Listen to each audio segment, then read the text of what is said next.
And Mr. Moore, whom do you wish to call? Judge Conworth would call Lieutenant McLeod. Thank you. As you're doing so, counsel, if you would each double-check the courtroom and keep cautious watch to make sure that there are no witnesses that are not allowed to hear the testimony of others. Sure. Thank you. If you come forward, please, to the witness stand.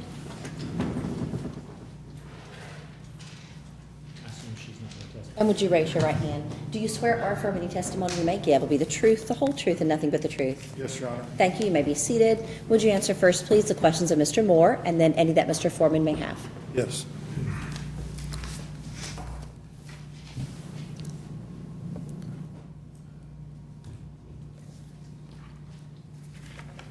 State your name and employment for the record, please. Branson, McLeod. I work with the City of Radcliff Police Department. All right. And how long have you been a police officer? 18 years. All with Radcliffe? Yes. All right. And what training have you had as a police officer? I took an initial basic police officer's course when I got hired in 1997, and that was 10 weeks long. And then subsequent to that, back at the department, that was with the Department of Criminal Justice Training. And then at the department, I took 14 weeks of training with a field training officer. Every year, we're required to have at least 40 hours of training to stay qualified as a police officer, and that's at least 40 hours. Many years I've had more than the 40 hours of training. And are you trained specifically in DUI investigations? Yes. All right. Would you estimate about how many DUI stops you've performed over the years? Stops? Yes. It's in the hundreds. I'd say probably close to 500. Would you, now how long, you're Lieutenant McLeod, is that right? Yes, sir. How long have you been lieutenant? I got promoted to lieutenant in 2008. Would you describe your contact with the defendant on May 30th of last year? Yes, I was on what we call the third shift. At that time, it was 2100, 9 p.m. till 7 in the morning. There was also another shift that we overlapped with that was there from 9 to 2 in the morning. There were two shifts on. So at this time, it was just my shift. The earlier shift that we overlapped with was gone. We received a call that there was a loud music disturbance complaint. I don't have the address in front of me. If I could refer to the citation, I don't know, but we responded to the address. No objection, Judge. Without objection, you may use it to refresh. Address of the complaint, which was, well, I don't even think I have it on here. I think the council already mentioned 1404, I believe it was, West Lincoln Trail. It was an apartment building. I think it's like a fourplex. There's 4 separate residences there. We arrived there, myself and Officer Sutherland. We were the 2 officers dispatched. I stayed out on the sidewalk by the front window of the apartment. Officer Sutherland had to go around the corner where the door was, so she was basically out of my sight. The window I was standing in front of was open. It had a screen there. Blinds were open. I could see several individuals sitting inside. I could see bottles of alcohol, cups, etc., sitting inside. I could hear Officer Sutherland knock on the door. She explained that the noise was excessive again. We knew that there had been a prior call. You were not on that call, were you? No, it was prior to, we were on shift, but I wasn't aware of the outcome of the call. I had heard that the call was there, but the other shift had responded. I heard her explain to them that it was loud and the neighbors had called and that it needed to discontinue being loud. At that point, there was a male who identified himself by saying, this is my apartment, and he looked into the apartment and started yelling at everybody, you know, this has got to stop, y'all have to go. So we never initiated an action that said anybody had to go. We just said it needed to be quiet. Our next step would have been a criminal offense of disorderly conduct, and we'd have charged somebody with a disorderly conduct. We didn't do that. Okay, asked so them to you be quiet. heard, you didn't go to the door, but Officer Sutherland went to the door. Okay. And you heard her knock. Right. Okay. And were you able to see her, or you said she was around the corner? As soon as you turn the corner, the door's right there. I couldn't Okay. see her unless she stepped back from the door. All right. Now, you heard her tell somebody, do you know, was it the first person that came to the door or the person whose apartment it was? Somebody answered the door. I don't know who it was. Did she explain the noise problem to that person or to the other occupant that came forward, or do you know? She was explaining to whoever, I don't know who she was talking to specifically, Okay. but someone did step out. There was a male that stepped out, and he identified himself as the resident there. Okay. And you were able to hear that conversation? Yes. Okay. And did Officer Sutherland tell them to do anything other than to keep the noise down? No. Okay. All right. She didn't tell them your people have to leave, get the hell out, or anything along those lines? No. All right. Now, you said you were beside an open window. Did you speak to anybody through the window? Yes. Okay. Tell us about that. Mr. Symington, I found out later who that was sitting there at the table next to the window. There were several people sitting there. From what I recall, when Officer Sutherland knocked on the door, that person sitting there, I didn't know who it was at the time, said, "You don't have to open the door." And I made a comment into the window that it's the police, you all need to open the door. And that's when somebody came to the door for Officer Sutherland. Okay. But was he talking, he wasn't talking to you, you just heard that said through the window? No, he didn't even know I was standing there, as far as I could tell. All right. And did he or anyone else that you recall say, they can't kick us out? No, I don't recall anybody saying that. Did you hear anyone ask Officer Sutherland or yourself if they could stay? No, no one asked me anything. As far as I know, no one asked Officer Sutherland that. Okay. And you didn't ask anyone to leave, did you? No. All right. All right. Describe, you said whoever it was who was speaking to Officer Sutherland began telling people to The leave. male came out, he says, "This is my apartment," and he turned back towards the door and started telling people, "This has got to, you know, the party's over, everybody's got to go." And he was telling people, "Get out, get out, get out." And we just stood there for a couple minutes, and he promised to make sure it wasn't going to be loud, so we were departing. Okay. Now describe what you did and observed after that. Well, he started telling people to get out, and a couple people left. Not everybody. There were still people in there. And I was walking back to my vehicle. Officer Sutherland was now in front of the apartment, kind of where I was at the beginning. And she was just standing there watching people. I got in my vehicle. Just as I was getting in it, a vehicle drove out of the parking lot, and I recognized it was the subject that had been sitting at the table in the apartment. Okay. Now, was this the only vehicle you observed leaving? Yes. Okay. You said a couple of people were leaving. Do you know if they walked away or got in a different vehicle or got in this vehicle, or do you know?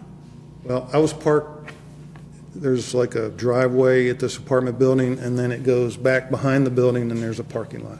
So I couldn't see anything. People walked out, and they went around behind the building. So I don't know where they went or what they did. Okay. But you observed this vehicle, which I guess was near yours, on your side, on that side of the No, building. it came from back to that parking lot. Oh, it came from back there. Okay. All right. And so you were able to see that the person driving it was one of the individuals that had... Right, my headlights were on my vehicle, and just as I was getting in, he drove right by me and kind of gave me a glare, so. Okay, you saw that it was the defendant? Yeah. Okay, what'd you do next? I backed up, the vehicle pulled out. It made a right turn onto Lincoln Trail Boulevard, heading towards Logston Parkway or 31W. I backed out of the driveway and followed the vehicle. And describe what you did next. What you saw, what you The did. vehicle went to Lincoln Trail Boulevard, Logston Boulevard, and made a left turn going north on Logston. I think the total distance we traveled may have been a mile or less, and then the vehicle made a right-hand turn and failed to signal that right-hand turn into a residential parking lot at 680 North Logston Parkway. Was this a house or apartment complex, or? It looked like a house, but it was divided into apartments. They pulled into that. As they pulled in without using their turn signal, I initiated my emergency equipment and conducted a traffic stop on the vehicle. And the driver of the vehicle was this defendant, is that correct? Right, Mr. Symington was identified using his driver's license that he gave me. And what you've been described happening occurred in Hardin County, Kentucky, didn't it? Yes, it did. Go ahead and describe what you did next, as far as did you observe anything when you made contact with him? I approached the vehicle on foot to the driver's window. Window was down. I introduced myself to the driver. I told him why I had stopped him, and I asked for his driver's license, registration, proof of insurance. He did produce those items. I asked him if the address on his driver's license was correct. He stated it was not, that he lived at the address where we had pulled into. Actually, that 680 North Logston, Apartment B, and his driver's license had an address. I don't even recall where it was, but he related he hadn't lived at that address for about a year. I asked him to exit. During that conversation, though, I did detect the odor of alcoholic beverages coming from the vehicle. I could smell it. Asked him to exit the vehicle. I did notice there were other occupants in the vehicle. I don't recall how many, but there was at least one person in the front passenger seat, and there was at least one in the rear passenger seat. There may have been two in the rear passenger seat, I don't recall. I asked him to exit the vehicle. We went around to the rear of the vehicle. I explained to him that I would like him to perform some field sobriety tests. I asked him if Let me ask you this, let me interrupt you. When you got him out of the vehicle, did you still smell the odor of alcoholic beverages? Yes, when I conversed with him outside the vehicle, it was coming directly from him. And so you asked him to go around to the back and for field sobriety tests, is that right? Yes. Okay. And did you ask, what field sobriety tests did you ask him to perform? Well, first I asked him had he had anything to drink. Okay. Normally I ask in the last 10 minutes. And he said he had drank some wine, and that was it. Then we conducted field sobriety tests. And what was the question about that again? I'm sorry. What field sobriety tests did you ask him to do? We conducted the one-leg stand, is what it's called, and the walk and turn. And how did he do on those? He did not show any indicators to me that would have caused a great concern to me. So he did fairly well on those tests? Yes. Okay, not enough for you to note that he did not do well on those tests? Correct. Okay. So did you make any observations other than the odor of alcohol? His eyes were very red bloodshot. That was one indicator of under the influence. And he had slurred speech when he would speak. It wasn't crisp and clear type of a language. It was a little bit slurred. You could tell that there possibly was alcohol involved. Okay. All right. And did you place him under arrest for driving under the influence? Yes, I did. Okay. And did you transport him back to, where did you transport him In my vehicle, back to the Radcliff Police Department. That's where we have where he was offered a breath test at that All time. right. Now,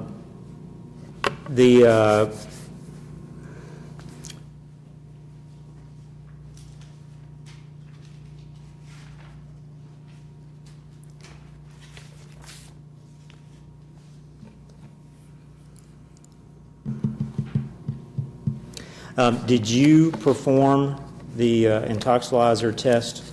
No, I did not. Okay. All right. Who did that? Officer Sutherland. All right. And let's see.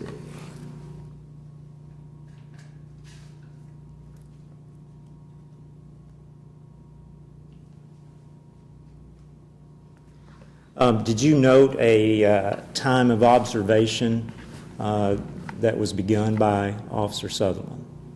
Yes. Okay. And did you make a notation of that anywhere? Yes, I did. Okay. Where? There's an evidence card that we use. It's supplied by the Kentucky State Police, and we use that card in the intoxilizer. That's the instrument that tests the breath. And on that card, there's spaces at the bottom, and we're required to get a time off of the instrument and record that on the bottom of that card in handwriting. And you normally write observation began, and you put that time down off of the instrument when the subject arrives for the test. So you have an observation period prior to administering the test. All right. So you made that notation on that slip. Is that Yes, I did. correct? Okay. Even though you did not ultimately give the test or That's correct. the breath test to the defendant. Okay. And so who observed the defendant? Officer Sutherland. Okay. And were you all right there together when this was happening? We're in the During this- same room, yes. All right. During the observation period? Yes. All right.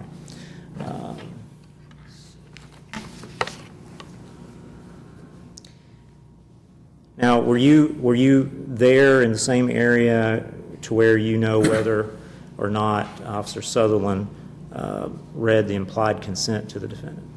Yes, I was right there. And did you have any participation in the implied consent being read? Yes. When I arrived to the police department with Mr. Symington, Officer Sutherland arrived at the same time.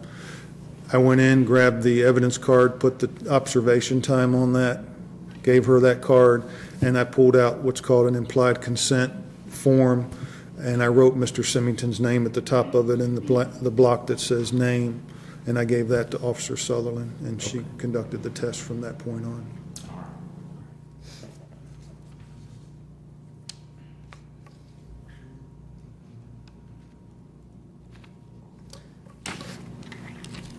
I don't think I have any other questions right now. Cross-examination. Thank you, Judge.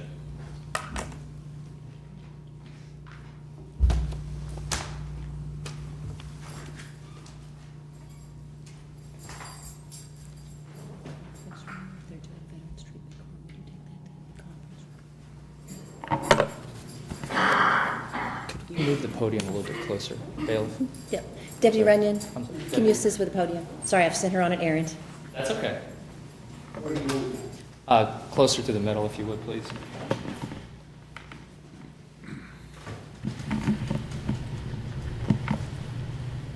That's perfect. Thank you.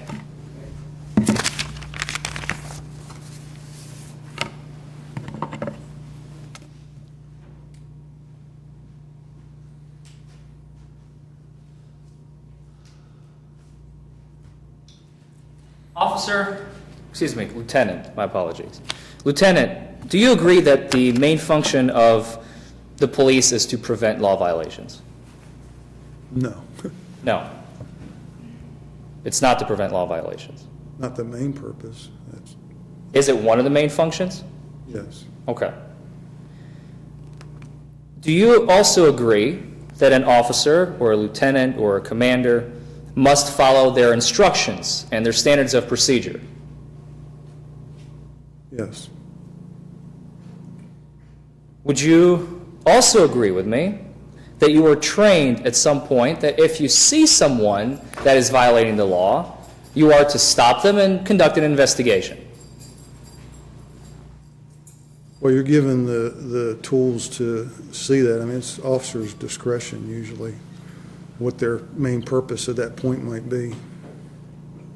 Officer may be going to a call that doesn't allow to stop someone speeding.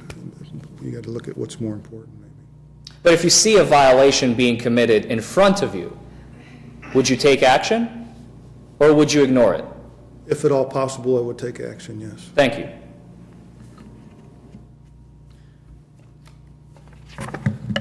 According to your standard operating procedures, Chapter 5, may I approach the witness, Judge? You may. Chapter 5, titled General Operating Procedure. May we approach? Yes, counsel may approach.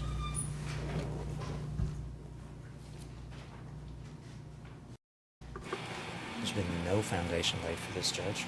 I don't know what it is. I don't know if the officer knows what it is. It's not certified. It's not anything, so. This is something I got directly from the Radcliff Police Department. I mean, he doesn't We have don't to know have it in that. front of it, but- You can lay the foundation as to if he knows what the document is before he answers question about it. If he has foundation, you can certainly question. Let's see if he does. Okay, thank you. Thank you.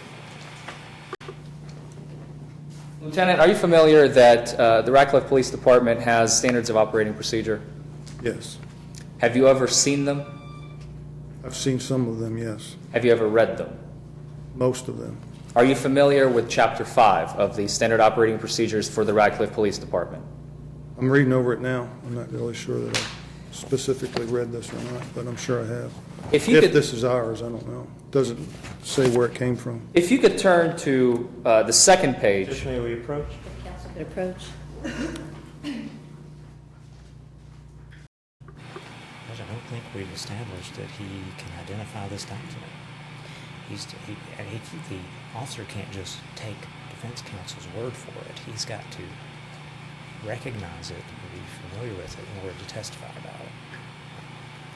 Did you have a more complete copy that if the officer looks at it front to back, you can see the Electronically, signatures? it's like 300 pages. No, excuse me, it's more than that. It's about 650 pages, Judge.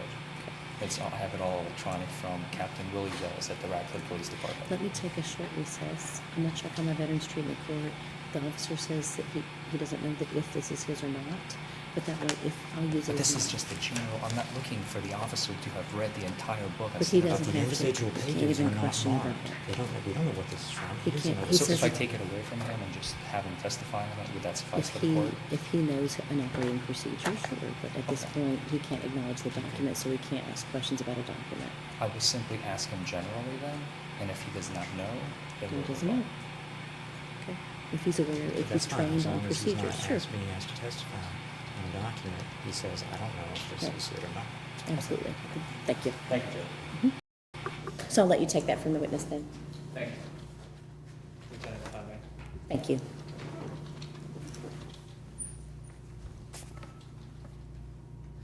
Section 512.12, and stop me if you are unfamiliar with this, deals with public nuisances. It states, public nuisances. These violations are You can ask questions of the officer rather than reading from the document yourself. Very well, If you're aware Judge. of the procedures and what they're aware of about the procedures would be very appropriate. Are you aware, Lieutenant, that when there is a noise violation, one of your protocols is to have a verbal request for correction? Okay, yes. Or the other alternative is going through a legal process? Okay, could you Such ask as the bringing question them to again? court. I'm sorry, such as bringing them to court or issuing a citation, giving them a warning, some type of either verbal or legal action can be taken by you as an officer of the law if someone commits a civil That can be done on violation. the initial contact. I'm sorry? That could be done on the initial contact. I think your question said. Can you explain? If you go back to your first question, You talking about this section, or what are you referring to, your Lieutenant? question, sir? You Yes. had two questions. The first one My was- first question is the verbal request for correction is one. Are you familiar with that? Yes. I'm not really sure what you're asking me exactly. Are you asking, is that what we normally do on a first contact? If what it someone sounded like. commits a civil violation or a criminal one, in this case we're talking about a civil one, if there is a noise complaint, okay, one of your protocols is to issue a verbal or a paper request for termination of that nuisance, correct or incorrect? First of all, I don't agree that this was a civil offense. It was a criminal one. Correct. How was it a criminal one? It's a disorderly offense. They're disrupting the public, right? They're causing alarm or annoyance, yes. Thank you.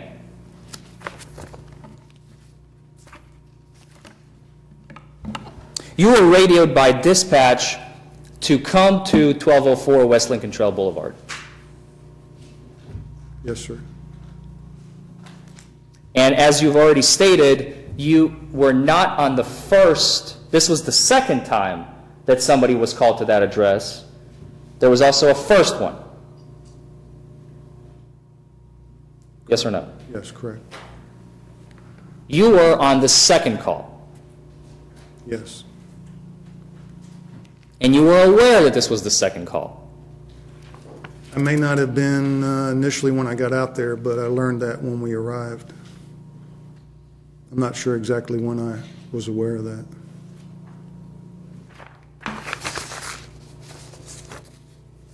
You said that the individuals at 1204 West Lincoln Trail Boulevard were causing a ruckus. They were causing, their criminal violation was, your words, disorderly conduct. Correct? Yeah, I think I did mention that earlier, yes. Did you issue anyone a citation for disorderly conduct? No, Did you arrest anyone for disorderly conduct? no.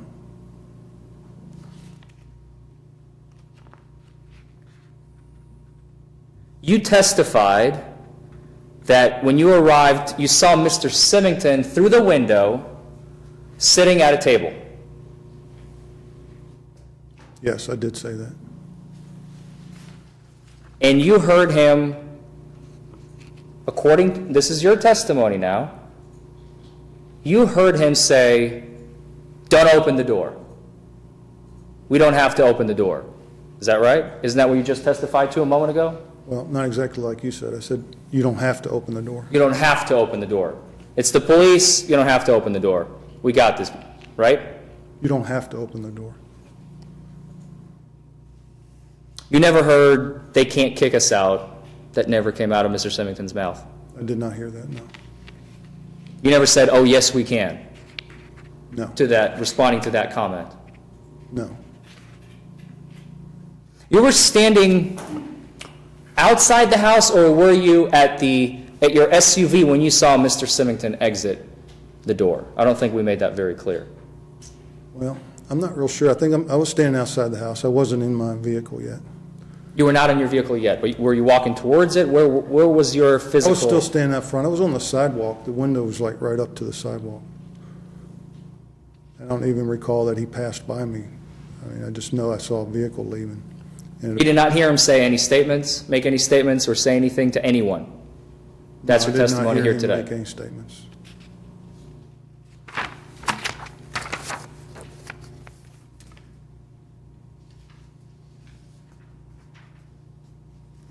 Officer, simply by virtue of the fact that this was the second time you were at that location, as you quickly learned, as you just said, you would like to tell these ladies and gentlemen of the jury that a second time a warning to keep quiet was issued? Well, it was Officer Sutherland's call. I was there for her backup. And unless I see something I need to intervene on, I let the officer make their decisions on what they want to do. Officer Sutherland asked them that they needed to keep it down.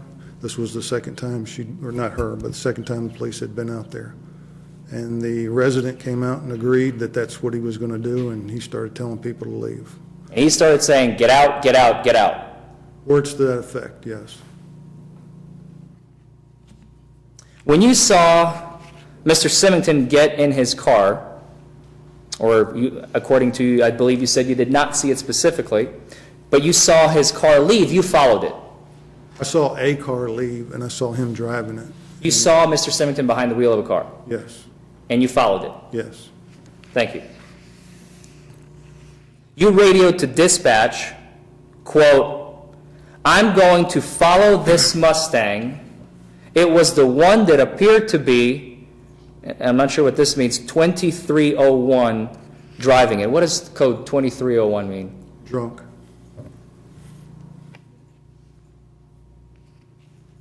And yet you did not stop him when you saw him initially, correct?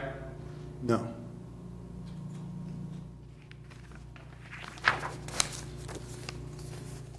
Despite the fact that you suspected him of being drunk. Correct.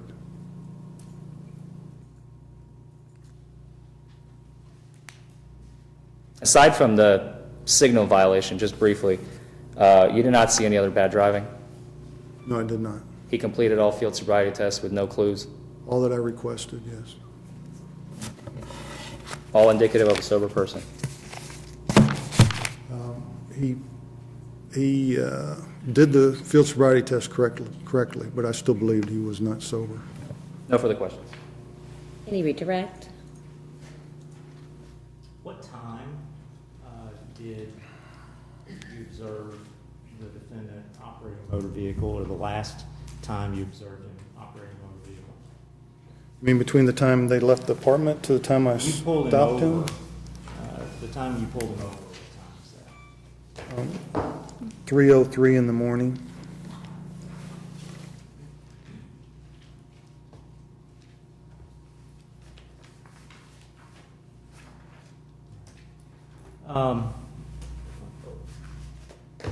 Why did you think that he may have been under the influence of alcohol when you radioed in that you were going to follow his vehicle? Well,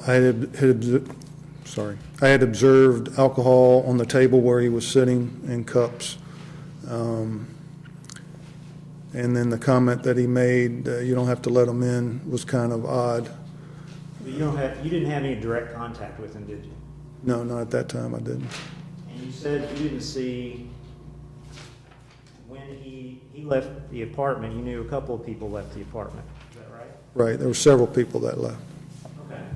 And I believe you testified that this vehicle came from the back parking lot. Is that correct? From behind the building, yes. Okay. So at the point you saw him initially, he was sitting in someone's house. Yes, sir. Okay. The next time you saw him was when he passed your vehicle in his vehicle, or in a Mustang. That's correct. All right. And is it typical that you have to have a reasonable articulable suspicion to stop someone? Objection, Judge. Counsel is testifying. I'll rephrase the question. I'll allow you to rephrase. What has to be in place for you to stop someone? Reasonable suspicion Of of a what? crime, of an offense. Of an offense. Okay. And so at that point, you pulled him over because of what offense? He failed to use a turn signal when he made a right-hand turn on his vehicle. Okay. And so at what point did you initiate a DUI investigation? When I exited my vehicle and approached him at that time. Okay. I mean, it started at the time of the stop. Okay. Based on your contact with him or what? Well, based on what I had observed earlier, to include the contact, all those circumstances add up. Those things justified earlier to the odor of alcohol, et cetera, et cetera? Yes, sir.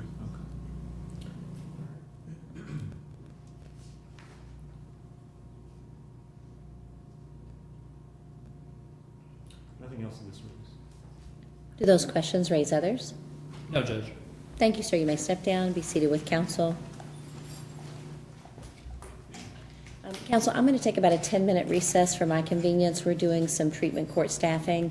This will give you all the chance to stretch your legs. If you purchase a water soft drink, have one with you, you're welcome to bring it back in the jury box. Remember, during this time, do not speak with anyone on any subject connected with the trial. Do not form or express any opinion thereon, and preferably have no conversation with anyone who may be a party to the trial. We'll come back in 10 minutes and be right back in place and begin with the next witness of the Commonwealth if they desire another witness. Thank you all. Thank you, and please be seated. I apologize for not getting back as soon as we thought we might, so that keeps everybody in a different spot. Thank you. And Mr. Moore, you are ready to call another witness. Yes, ma'am. I'll call Megan Sutherland. Please. Oh, it can be back here. Thank you.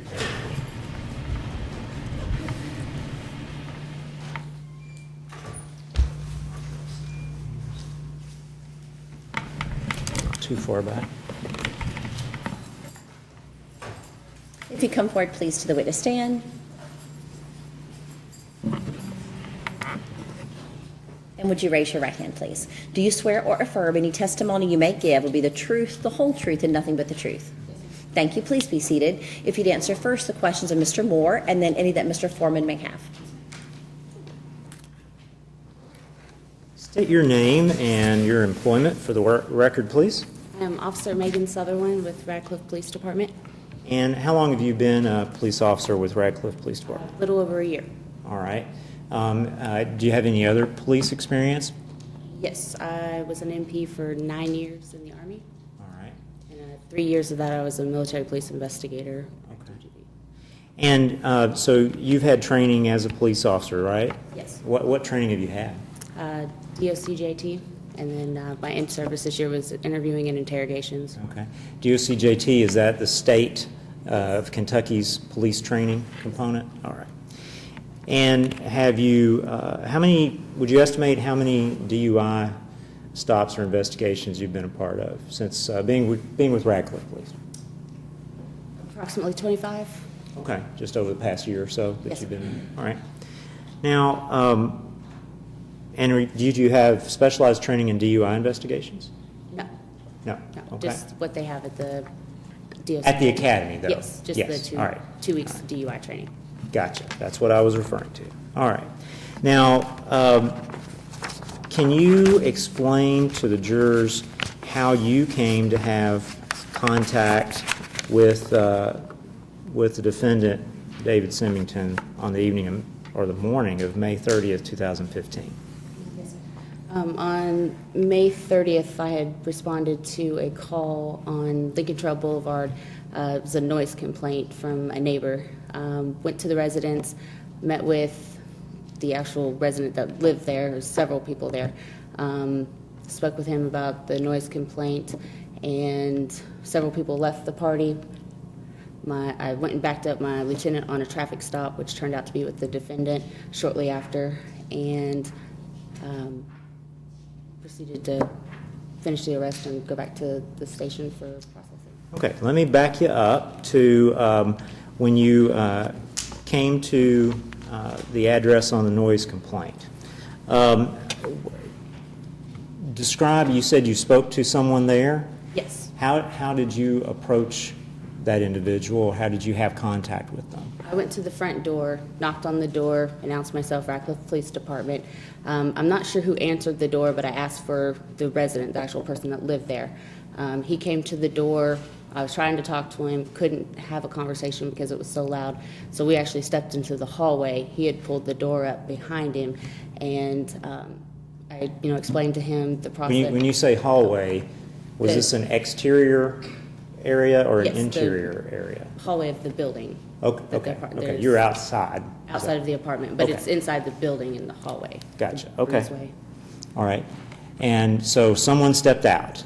Okay. Yes. You don't recall I don't remember his who name. that person was? No. Okay. And describe what conversation, if any, you had with him.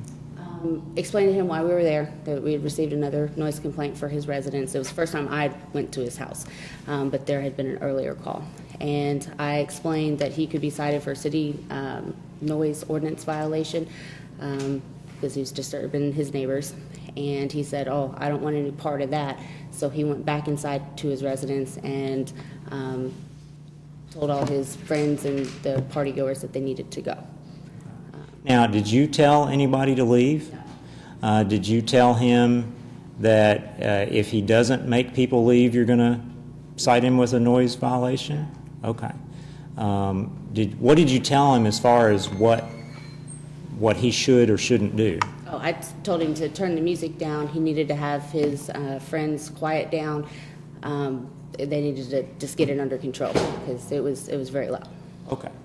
And so after that, he started telling people to leave? Yes. Okay, all right.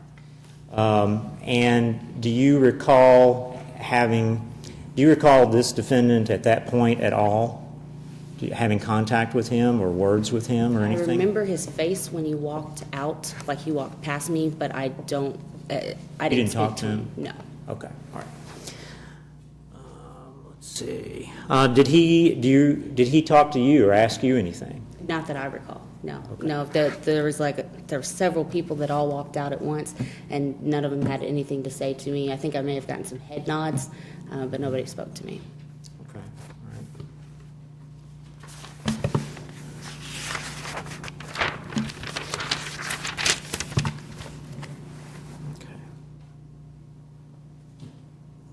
all right. And did you hear anything being said, any specific comments by anyone inside the residence? No. Okay, all right. You had said a moment ago it was just kind of loud. Yes, sir, but I don't know any exact words that were being said, no. All right, so folks started leaving, and then what did you do? I actually went out to the parking lot because there's maybe 7 to 10 people that were lingering in the parking lot, and it appeared there was maybe 2 to 3 designated drivers, and they were trying to figure out how to get everybody home. They weren't doing anything wild and crazy, so I went ahead and left and went and backed up my lieutenant on his traffic stop. Okay, so and that's the stop that Lieutenant McLeod had with the defendant? Yes. Okay. And then you said that you went to the police station after that? Yes. All right.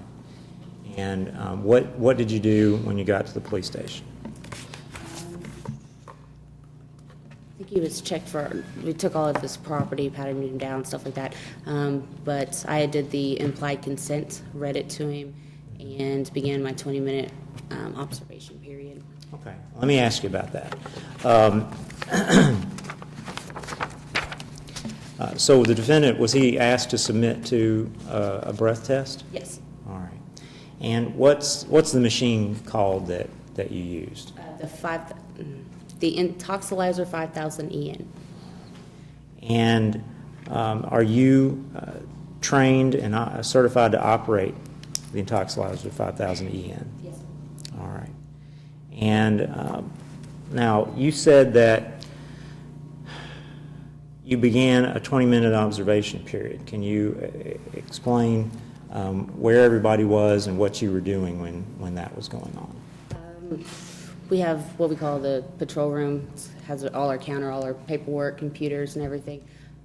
Lieutenant McLeod was sitting off to the side doing the paperwork for a citation.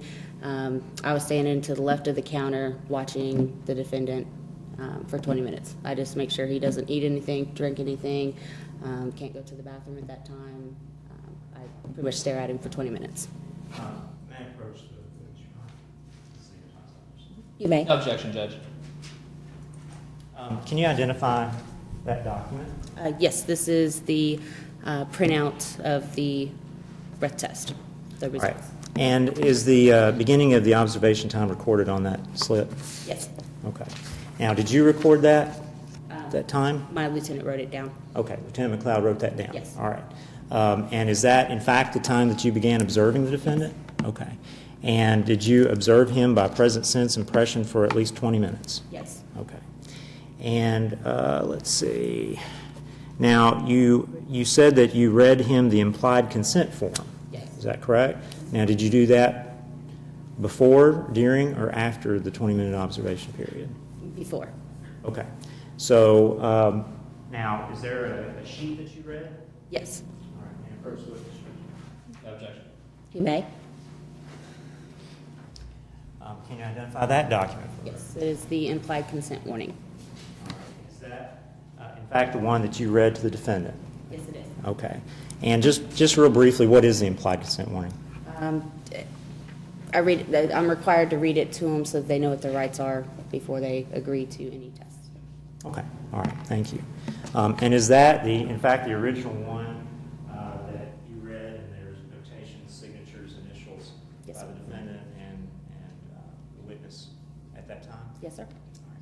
Your Honor, Commonwealth move to introduce as Exhibit 1. Yes, sir. Objection. Without objection, then we'll introduce this Commonwealth's Exhibit 1.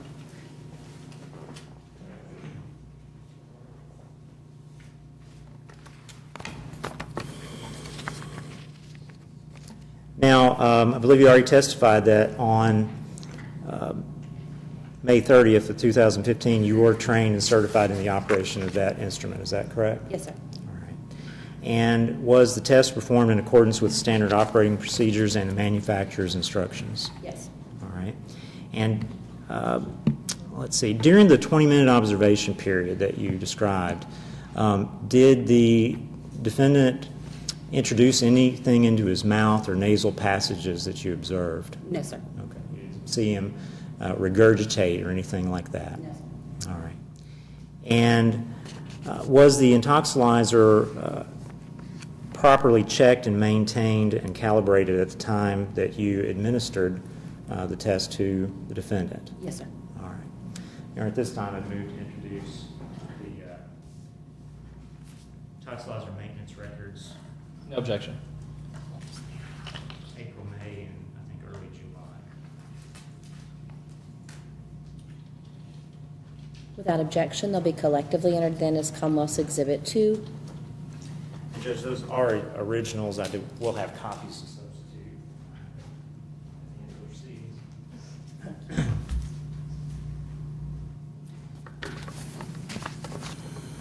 Officer Sutherland, were there any pre-operation checks that the machine goes through to make sure, to show that it's functioning properly? Yes. Can you describe what those were and what they indicated? They check the tube to make sure it's warm. There's a scrolling display on the instrument, and then there's a bubbling solution in the back to verify that it's all in proper working order. Okay. And did those self-checks seem to be indicating the machine was operating properly? Yes, sir. All right. Now, that slip, is that what you feed into the machine Yes, sir. before you give the defendant his test? Yes, sir. All right. And is this the one specifically, or is that the one that was specifically used with this defendant? Yes, sir. Okay. Have his information entered at the top of it? Okay. Now, would you explain to the jury or just describe what is the first reading on that slip? The first reading is the air blank, .000. All right. And what is the next reading on that slip? The calibration check, .080. And what is the next entry on that slip? The next entry is an air blank, .000. Now, skip down to the last one. What is that? That is also an air blank, .000. Now, what is the one second from last? That's the subject test, and that's .132. And is that the actual reading of the defendant's breath after blowing into the instrument? Yes, sir. Boys, read that result again. Subject test, .132.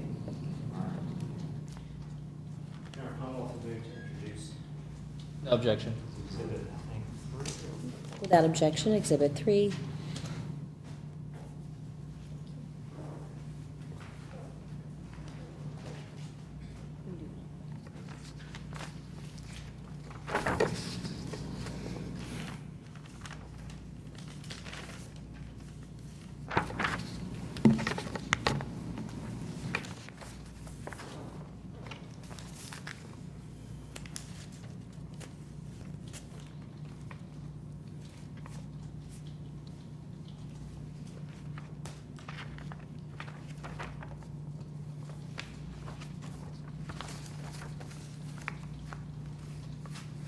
May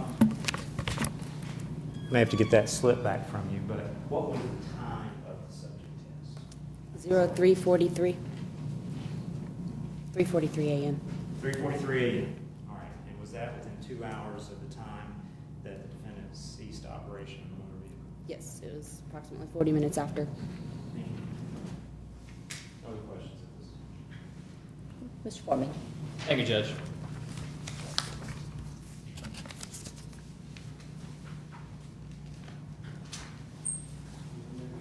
If you would, please, Deputy. I'll get this side.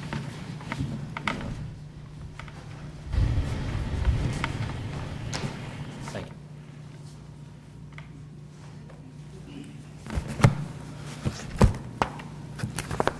Morning, or afternoon. Lose track of time. Officer Sutherland. Is it okay if I call you? Are you an officer? Yes, sir. Sometimes I get mixed up. Officer Sutherland, did you, prior to your testimony, which began at approximately 3:10 p.m., have you had any conversation with the prosecutor? Excuse me. I can't see the witness. I'm sorry. Could you maybe, sorry. Thank you. Sorry, so can you say that one more time? Have you had any conversation with the prosecutor? Yes, I have had conversation, and he made it very clear that we are not to discuss anything that was happening in here. Thank you.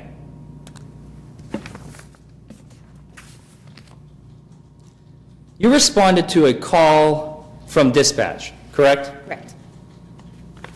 And that location was 1204 West Lincoln Trail Boulevard. Yes, sir. You are aware, based on what the dispatcher has told you, that this is the second complaint. Yes, sir. And when you arrived at that location, how many police cruisers could you count? It was just mine and my lieutenant's SUV. Who else was in your vehicle? In my vehicle? Yes, ma'am. No one.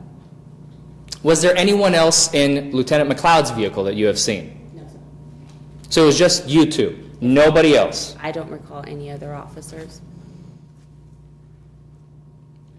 As you approached the residence, were you by yourself? Yes, I went to the front door. Yes, sir. By yourself. Yes, sir. And that's standard procedure. My lieutenant went to the window. I approached the front door by myself. And yes, that is standard procedure. You normally don't have anyone accompanying you. It's a two-man call. My lieutenant went to a window, and I went to the front door.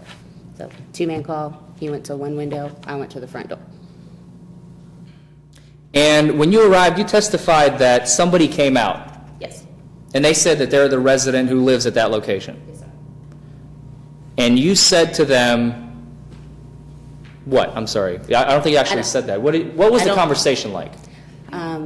Verbatim, I don't remember verbatim the words. The gist. But when they opened up the door, I asked for the resident of the home. He came out. We spoke in the hallway. I explained to him, hey, you have got to have your guests calm down, quiet down. And then I explained to him about the city ordinance, referenced the noise complaints, and he went back inside and he told his friends they needed to go.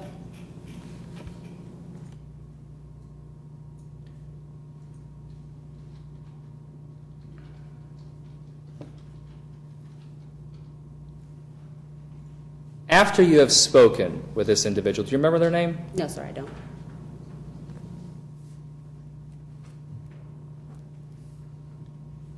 What did they do? What did they do? They went back into their residence and spoke to the people that were in their residence. And they told everybody to leave. No, not everybody, but he No? said, I'm over this, words to that effect, need y'all to go. It's not worth me getting in trouble for. You don't recall anyone saying everybody out. Not those exact words, no. What exact words were they? I don't remember. Okay. How many people did you see start to pour out of the place? Maybe 6 to 8 people, 6 to 10 people. And how many non-police cars were parked in the front of the apartment or the back, whatever you could see? I don't know the exact numbers, 10 to 15 cars, but there's a Just an parking lot. approximate is There's fine. a parking lot that adjoins with another apartment building. So there are several vehicles out there.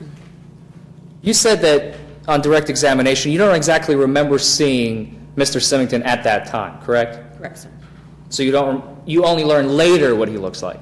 I remember his face walking by me as he exited, but I didn't know who he was at the time, no. And you don't remember him saying, "Can I stay here? I would like to stay here." No, sir. At no point in time did I hear him say that.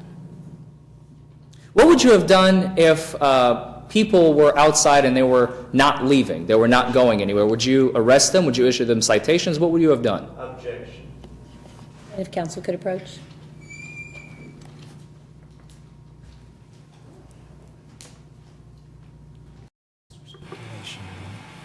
In your response. I think this goes directly to the situation at hand as the people are exiting out of the house. We need to know exactly what they're doing, and if they're not doing anything illegal, which you're taking any action.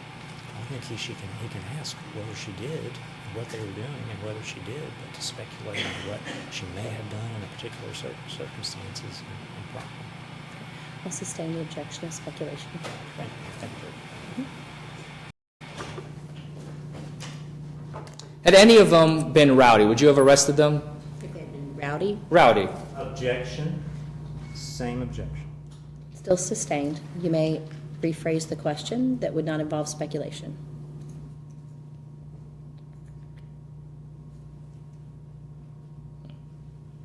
I'll move on, Judge. You had, after you saw Lieutenant, oh, actually, let me back up. I apologize. While you're outside, how many additional police cruisers arrived on scene? I don't recall any other cruisers that were on this scene.